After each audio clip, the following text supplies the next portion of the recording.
This is not a Kamala Harris stan account, but I am going to use her name to teach you about the linguistic concept of the shibboleth. So you might have noticed that some people say her name Kamala, which is how she says her name, and some people say it Kamala. Her name pronunciation has become a shibboleth.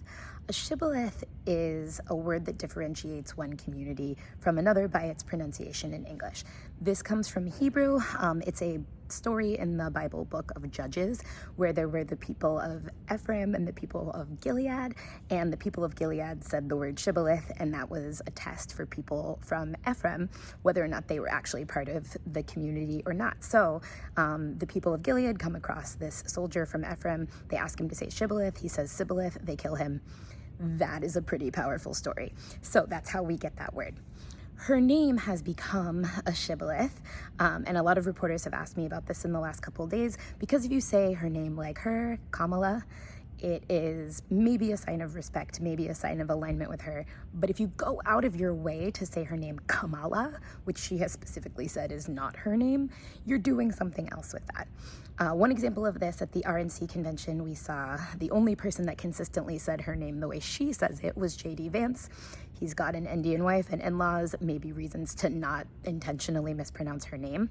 But Trump, for example, always says her name Kamala, which is even hard for me to say at this point. They're doing something by choosing one pronunciation over the other. They're telling you that they care or don't care about how she says her name, and they do or don't respect her and where she comes from. This happens with other words. Lauren Hall-Liu and colleagues had a paper about this several years ago about members of Congress, whether they say Iraq or Iraq. I have another video about that as well. And you see this in the political realm with things like the Democrat Party.